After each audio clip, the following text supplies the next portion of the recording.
Employees পঞ্চম বেতন commission নিয়ে মামলা করেছিল। আমি মোবাইল মুখোপাধ্যায়, আমি মূল মামলাকারী। অনেকেই আমাকে বলেছে মলয়বাবু বলবেন তো বর্তমানে সুপ্রিম কোর্টে মামলাটা কি অবস্থায় আছে। আমায় বলে নিশ্চয়ই সুযোগ পেলে আমি কিছুটা জানান অবশ্যই আপনাদেরকে দেব। দেখুন, প্রথমে বলতে গেলে এই যে দেখছেন যে আমাদের এআইসিপিআই মেনে দিয়ে দিতে হবে। আপনারা জানেন যে সাধারণভাবে আমরা বলি যে কেন্দ্রীয় হারে দিয়ে দিতে হবে। কেন আমরা বলি? আমরা তো এখনো এটাও বলি আমাদের সংগঠনগুলোর মধ্যে যারা উপস্থিত আছে তারা কোনো সময় এখন বলছি 32% বাকি, কখনো বলছি 36% বাকি, আবার বলছি 40% বাকি। কারণ আমরা এই যে এআইসিপিআই অনুযায়ী যে ডিএর যে পরিসংখ্যানটা আমরা পুঙ্খানুপুঙ্খভাবে কর্মচারী সমাজের কাছে তুলে ধরতে পারি না, যার ফলে আমরা ভুল বলি। হ্যাঁ, এটা ভুল, কিন্তু আমরা এই যে পঞ্চম বেতন কমিশনে যে মামলা আজকে সর্বোচ্চ আদালতে গিয়ে উপস্থিত হয়েছে, সেটা তো এই রাজ্যের উচ্চ আদালত এবং রাজ্য ট্রাইব্যুনাল আমাদের যে বার্তাগুলো আমরা পরিবেশন করেছি তারা তো সেগুলোর মান্যতা দিয়েছে। All India consumer price index অনুসারে এটা কেন্দ্র তাদের কর্মচারীদের প্রথম ব্যয় অর্থাৎ 1 জানুয়ারি এবং 1 জুলাই, কিন্তু এটা শ্রম দপ্তরের অধীনে all India consumer price index একটা স্বশাসিত সংস্থা।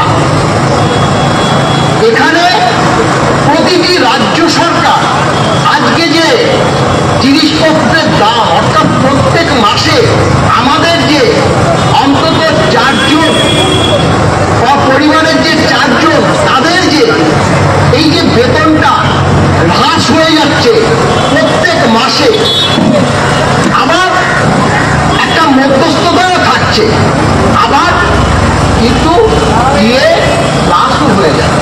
ব্যাংকে দেখবেন অনেক সময় বেতন কেটে নেয়, তারা কিন্তু বলে না যে আমার বেতন কেন কাটা যাবে।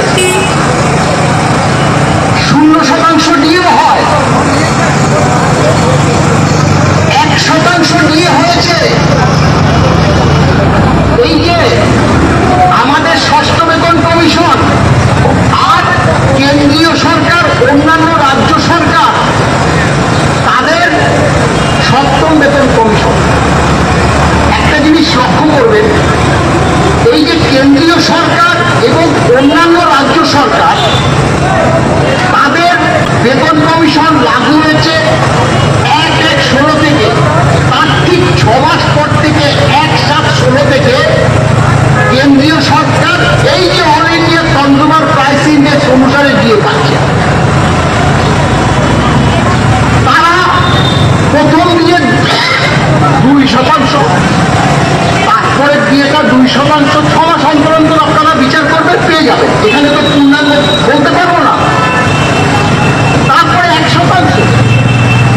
আচ্ছা বলুন তো, 1% দিয়ে যখন হয়েছে আপনারা লক্ষ্য করেছে কোন কেন্দ্রীয় সরকার কর্মচারী বলেছে কেন আমাদের 1% দিয়ে দেওয়া হলো? আন্দোলন করেছে? করবে না। কেন করবে? কারণ এটা তো all India consumer price index অনুসারে ঘোষিত। কেন করবে? তারা নির্দিষ্ট নিয়ম মতো পাচ্ছে। 2-2, তারপরে 2-2-3, 5, 37টি দিয়ে ইকুয়াল 17%।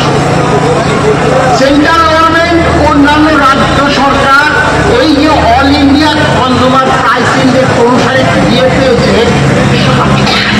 37টি যখন দিয়ে পেয়েছে অর্থাৎ 17% যখন তাদের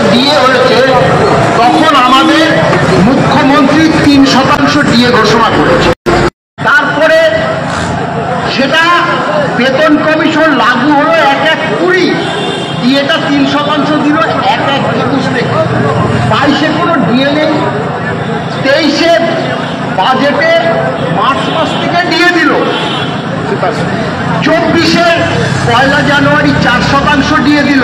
আমরা তো চাইনি এইভাবে 4%, 3%। সে এই all India consumer price index অনুসারে যে দিয়ে মান্যতা দিতে চাইছে না, তিনি বলছে আমার ইচ্ছে অনুযায়ী। তাই তো কখনো বলছে 90%, কখনো বলছে 100%, কখনো বলছে 50%। এই একটু আগে সুভাষিস বলে গেল যে আমরা সাদা এই যে পথচলতি মানুষ, আমরা এখানে দিয়ে নিয়ে পথসভা করছি, সাধারণ মানুষ কেউ ভালো চোখে দেখবে না। কেন দেখবে? কেন দেখবে? কেন দেখবে না জানেন তো? আজকে ধরুন এই যে দোকানগুলো দেখছেন, তাদের যে মালিক তারা সরকারি চাকরি করে না, নিশ্চয়ই শিক্ষকতাও করে না, তাদের বাড়িতে ছেলে মেয়ে তারা আছে তো, তারা শিক্ষিত, তারা তো কোনো চাকরি পাচ্ছে না, তারা নিজেরাও সরকারি চাকরি করছে না, তাদের ছেলে মেয়েগুলো পাশ করে বসে আছে বা ওই ধর্মতলায় ধর্নায় বসে আছে।